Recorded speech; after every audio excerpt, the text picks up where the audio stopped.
Hi, today I'm here in front of you with a different topic, that is absence of menstruation, or it is otherwise known as amenorrhea. So now we are going to see what are the causes of this amenorrhea and what is amenorrhea and how to take care or how to treat the condition. This amenorrhea we can divide into primary amenorrhea and secondary amenorrhea. Primary amenorrhea means it's the absence of menses by the age of 14 years with no development of secondary sexual characteristics. That is, even at the age of 14 years, if the girl is not having any changes in her body, that is, the secondary sexual characteristics are not developing in her body, and if she is not attaining her menses, that is known as primary amenorrhea. Otherwise, some of the girls may be having secondary sexual characteristics, that is, breast development will be there, growth of axillary hair, pubic hair, all those things will be there, but she won't attain the menarche or she won't get the menses at the age of 16. This is also coming under the primary amenorrhea. Secondary amenorrhea is a cessation of menstruation for at least 6 months or for at least 3 of the previous 3 cycle intervals. That is, the lady will be having at a normal menstruation in the beginning, that is by 14 or 16 years, or from 10 to 16 years, at any time she will get the menarche and she will be having normal menstrual cycle, but all of a sudden at certain point it will get stopped, and sometimes it may get stopped continuously for 3 months. Otherwise she may miss the 3 cycle intervals for 3 times. And now let us see the natural events which are happening in the puberty. When a girl is attaining the menarche, what are the natural processes which are happening in her body that we are going to see? That first one is telarche. Telarche is the development of the breast and it requires estrogen. Next one is pubarche or adenarche. It is the development of pubic hair and axillary hair. This requires androgens. And the last one is menarche. It's the attainment of menstruation. It requires gonadotrophic releasing hormones from the hypothalamus, follicle stimulating hormone and luteinizing hormone from the pituitary, estrogen and progesterone from the ovaries, and normal outflow tract, that is normal vagina, cervix, all those things also should be there for these processes. So first breast development and secondary sexual characteristics development will occur. Later the girl will attain the menarche. This is the thing which is happening in puberty. Now let us see the incidence of the problem. The secondary amenorrhea, you can see about 3% of the total population, and primary amenorrhea is prevailing in the 0.3% of the total population. And between 10 to 20% of the women having the complaint of infertility are having amenorrhea. And a very interesting thing, 50% of the competitive runners and 40% of the ballet dancers are also having amenorrhea, or absence of menstruation will be there. Now we can see the causes of primary and secondary amenorrhea. That first, let us deal about the causes of primary amenorrhea. Secondary sexual, the primary amenorrhea can be of two types. One, the lady will be having the normal secondary sexual characteristics, and the other one, the lady won't be having the normal secondary sexual characteristics. In the one with the normal secondary sexual characteristics, the reasons include constitutional delay, genitourinary malformations like imperforate hymen, transverse vaginal septum, absence of vagina, or without functioning uterus, androgen insensitivity, resistant ovary syndrome, and pregnancy. We'll be dealing about all those things in detail. And if it is with secondary sexual characteristics, that is, the girl will be having all the normal changes in her body related to the puberty, but she will be having amenorrhea. It can be due to hypothalamic dysfunction. It can come due to chronic illness, anorexia nervosa, weight loss and stress, gonadotrophin deficiency, that is Kallmann syndrome, hypopituitarism, hypoprolactinemia, hypothyroidism, gonadal failure, that is ovarian dysgenesis or agenesis, absence of ovaries, premature ovarian failure. Already we have seen Sometimes the girls may be having the secondary sexual characteristics normally, and some won't be having the normal development of secondary sexual characteristics. But another category is there. Those girls will be having ambiguous external genitalia, that is both male and female may be there. The causes for that includes congenital adrenal hyperplasia, androgen secreting tumor, 5-alpha reductase deficiency, and Sertoli-Leydig cell tumor. Now we are going to see these conditions one by one. First one, Turner syndrome. Turner syndrome is caused by either a complete or absence or partial absence of one or two X chromosomes. That is abnormality of the X chromosomes. The features include short structure, web neck, lymphedema, shield chest with widely spaced nipples, wide carrying ankle, coarctation of the aorta, and streak ovaries. These are the features of Turner syndrome. And next is uterovaginal agenesis. In this case, this is the 15% of the 15% cause for the primary amenorrhea, and in these girls, normal secondary development, sexual characteristics development will be there. External female genitalia also will be there. The amount of testosterone also will be in the normal female range level, but absence of uterus and upper vagina and normal ovaries will be there, and the karyotype will be 46XX, and 15 to 30% of these girls will be having renal, skeletal, and middle ear anomalies. And another thing is androgen insensitivity syndrome, AIS. It is otherwise known as testicular feminization, and the chromosomal pattern will be 46XY. This is the failure of the normal masculinization of the external genitalia in chromosomally male individuals. That is actually, if you are assessing the chromosomal pattern, the individual will be male, but externally the person will be having the female features. This failure can be of two types. It may be complete androgen insensitivity syndrome or partial androgen insensitivity syndrome. But the affected individuals will be having normal testes and production of testosterone, and normal conversion of dihydrotestosterone also will be there. And this is the difference between the 5-alpha reductase deficiency and the androgen insensitivity syndrome.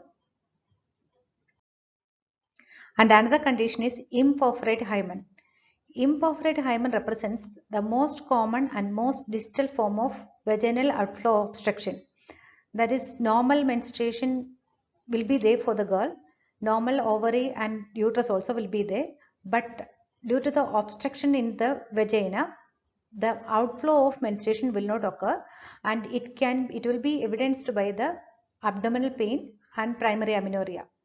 But the differential diagnosis may be, or you may mistaken it as uterovaginal obstruction. It includes disorders of the vaginal development, or presence of transverse vaginal septum, or complete vaginal agenesis. Sometimes it may be an absence of vagina, or sometimes it may be a transvaginal septum, or sometimes it may be disorders of vaginal development, and you may mistaken it as imperforate hymen. And another reason is constitutional delay. In this condition, there is no anatomical abnormality, and endocrine investigations also will be normal. But due to some problems, maybe due to the immature pulsatile release of the gonadotrophic releasing hormone, maturation of the girl may get delay, but later sometimes all of a sudden they may get the maturation. And hypothalamic pituitary failure, that leads to the failure of the hypothalamus or pituitary gland, that leads to the improper breast development, pubertal growth spurt, and adrenarche or these things may get delayed, or it may become absent. And another reason is isolated ovarian insufficiency or failure.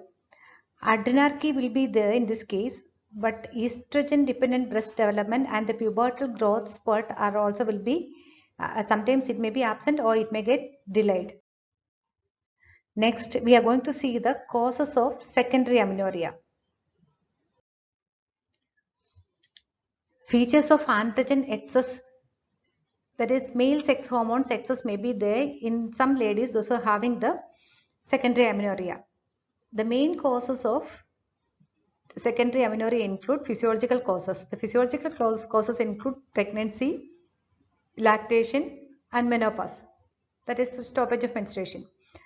And iatrogenic causes include prolonged use of depot medroxyprogesterone acetate or contraceptive injections, radiotherapy, and chemotherapy. Those who are having this exposure, they may get the failure of menstruation. And the systemic diseases like chronic illness or hypothyroidism, all those things also may produce the secondary amenorrhea. The uterine causes that may produce the secondary amenorrhea include cervical stenosis and Asherman syndrome, that is intrauterine adhesions. These adhesions that you can see in the case of or in the ladies also having the history of repeated abortions or repeated dilatation and curettage, or the ladies who got severe pelvic inflammatory diseases, in that case intrauterine adhesions will be there, and that may leads to the failure of menstruation. And another cause is ovarian causes. Sometimes it may develop due to the premature ovarian failure or resistant ovarian syndrome. That is, the ovaries may fail to ovulate. Before the normal menopause itself, it will fail. And another one is hypothalamic causes. It includes weight loss, exercise, psychological distress, chronic illness, and unknown reasons. These reasons may disturb the hypothalamic function, and it may produce either hypothyroidism or hyperthyroidism, and these two conditions will affect the normal menstruation. And the last one is pituitary causes, that is presence of hyperprolactinemia, hypopituitarism, and Sheehan syndrome. These things may produce the failure of menstruation. In the case of prolactin, if the prolactin level is high, it will interfere with the estrogen production and ovulation will not occur. Same, pituitary hormone development is affected, means it will affect the follicle stimulating hormone and luteinizing hormone also. And Sheehan syndrome is also the failure of the pituitary gland to produce the hormones, or it is the destruction of the pituitary gland. And features of androgen excess. In some cases, male sex hormones may be present excessively. The examples include polycystic ovarian syndrome, Cushing syndrome, late onset congenital adrenal hyperplasia, adrenal or ovarian androgen producing tumor. Polycystic ovarian syndrome. Now it's a very common condition among the youngsters and even in the aged people also. It is characterized by hirsutism, that is hair growth, excessive hair growth for the females, acne, that is excessive pimples, alopecia, that is hair loss or hair fall, infertility, that is they won't get the children, obesity, and menstrual abnormalities. And nowadays around 19% of the ladies also are having amenorrhea or absence of menstruation is due to the polycystic ovaries. And if you are performing an ultrasound examination, the ovaries will be having multiple small cyst-like structures, and this is a common problem in 3 in 100 ladies are having the polycystic ovarian syndrome. And it is due to the endocrine abnormalities. It includes the high serum concentration of testosterone. That is, in these ladies, male sex hormone level will be more, sometimes prolactin level will be more, or sometimes luteinizing hormone will be there, but it will be within that also may be more, but the follicle stimulating hormone level will be in normal amount, and the lady will be having insulin resistance, and due to the insulin resistance, sometimes amount of insulin in her body also will increase. And these are the things or reasons for the polycystic ovarian syndrome. Another reason for the secondary amenorrhea is premature ovarian failure. That is, we know that commonly by the age of 45 to 50, menopause will occur, or all the ladies will get the stoppage of menstruation. But here, before the age of 40, stoppage of menstruation will occur, and it is due to the failure of the ovary. Ovaries will fail to produce the normal hormones. And in majority of the cases, it is due to the autoimmune diseases. And in these ladies, you can see the autoantibodies against the ovarian cells, and gonadotropin receptors and oocytes have been reported in 80% of the cases. Before the puberty or in adolescence, ovarian failure is usually due to the chromosomal abnormality. That is, if the girls are having Turner's mosaic syndrome or previous history of radiotherapy or chemotherapy is there, means there is a chance for failure of menstruation. And autoimmune related dysfunction. The most common association in thyroid diseases, but parathyroids and adrenals can also be affected. The studies shows that laboratory evidences of immune problems in about 15 to 40% of the women with premature ovarian failure. In general, ovarian biopsy is not indicated in patients with premature ovarian failure since no clinically useful information will be obtained. And next cause is hyperprolactinemia. A prolactinoma is the main cause for the hyperprolactinemia, that is increased amounts of prolactin hormone in the body. The other causes include non-functioning pituitary adenoma. It disrupts the inhibitory influence of dopamine on prolactin secretion and it leads to the excessive secretion of prolactin.